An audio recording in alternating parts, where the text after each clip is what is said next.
we're going to show you why the route to your destination may look different for the next several months. Right now, we're driving along Interstate 20 westbound, and we're merging onto I-55 north at the Stacks. And as you can see on your screen, there are cones blocking off the right two lanes. As we've been surveying damage in downtown Taylorsville after the storms, it is a complete mess. Take a look at this tree right here. It is completely uprooted. It's fallen over. And if you look right here, all of these tree limbs, it's muddy, it is nasty. This intersection at McDowell and Robinson Road Extension has been blocked off since Sunday. As you can see, the pole is leaning over and the lights are hanging with caution tape and barricades in the middle of the street surrounding it. People who live in the area tell me it's dangerous. They've seen multiple accidents and it shouldn't be left here this long. It's still very active here on Byram Road. You can still see the yellow tape is up. Police and AMR are on the scene near the vehicle that is turned over in the lake. And we've learned the 3-vehicle crash resulted in 1 person dead. The St. Patty's Petite Parade has grown into something special. This year it's indoors where kids will be able to parade around the tables and grab St. Patty's Day gifts. You can see traffic is moving right along now, but this morning when we arrived on the scene, traffic was at a standstill as people trying to get on the interstate had to find another route.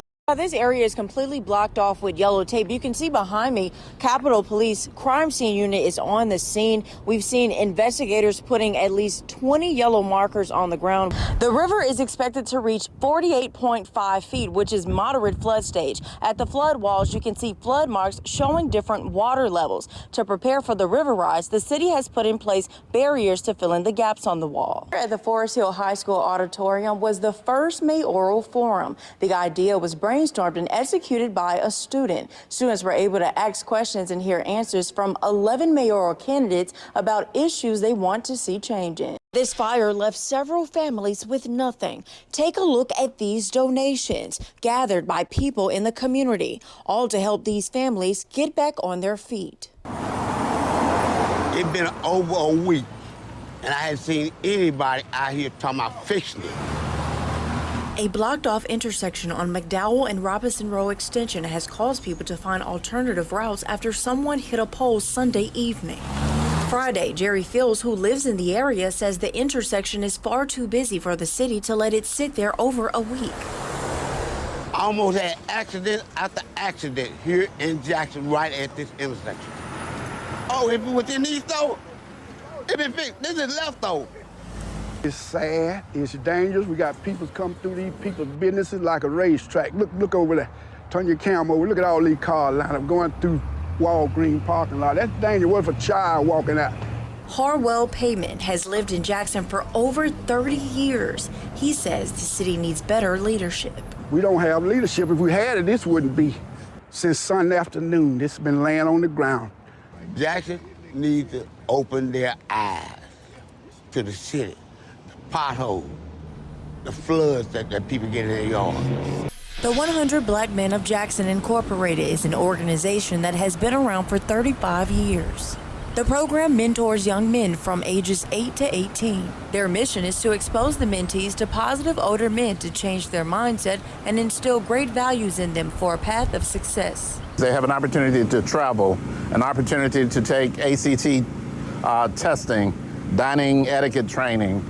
We take them on field trips, Selma, Alabama, Memphis, Tennessee. The executive director, John Hardy, says the organization is funded periodically by the Mississippi Department of Human Services and donations from community members. Most of the time, it doesn't leave a lot of room for capital improvements and things of that nature. We try to invest that money into our mentees. But then a man named D'Angelo Sherrod came along. He's an avid tennis player. He heard we had tennis courts over here, so he wanted to see the tennis courts. As I'm giving him a tour of the property, he said, man, I need some work around here, because there were limbs down in the area. The basketball court needed pressure washing and all of these different things. And he said, man, I would like to volunteer my time. He said, I think I can get some of my friends to help me. And Sherrod hit the ground running.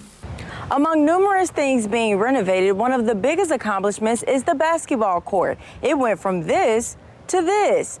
John Hardy says out of all the years he's been here, he's never seen it look this way. We don't really have a lot of things for us, and I was glad to, be able to help especially, you know, since they mentor young kids. And if I could come over and help clean the place up or make it usable for the kids or whatever the case may be, then I was happy to do so. I have to tell you, I've been here 10 years. I thought the court was black. I thought it was asphalt. Sherrod has also been working on the pool, pressure washing the tennis courts, painting and putting together benches, and replacing the net over the greenhouse. It was certainly a godsend when he showed up. Sherrod plans to continue until the renovation is complete. I would love to see it just back up and running because I live in Gluckstadt in Madison area, and I see places like this up that way all the time, so why not here? And he's even open to mentor opportunities with 100 Black Men. He was a helping person, and I could depend on him. If he told you he's gonna do something for you, you could just depend on it. And that's what I loved about it. Leonard Williams remembering his brother, Huey Williams, a gospel legend and icon. He passed away at the age of 86 Monday. Williams is best known for being the lead singer in the gospel group the Jackson Southerners.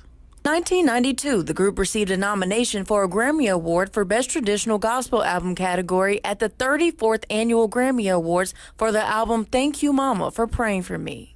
Williams also sang in a group with his brothers called the Williams Brothers. He was a great singer.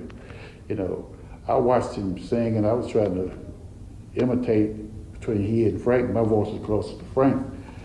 But I don't think I could ever reach the plateau of it on them two singing. Gospel singer Paul Porter signed to the same record label as Huey, Maluco Records, back in the 90s. And from there, they became family. Loved gospel music, and he loved putting it out and giving it to the world.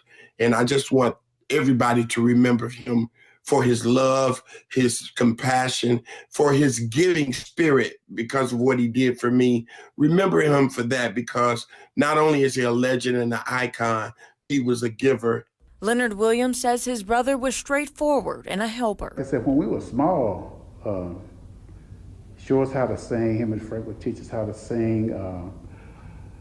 Took us on the road with the Jackson Southerners, buy hotel rooms, give us money for food. The night before learning of his passing, he says he dreamed about them laughing together. When I woke up that morning, the first thing I see on my phone was about his death. And it was like he was giving me a last laugh, you know, before he left here.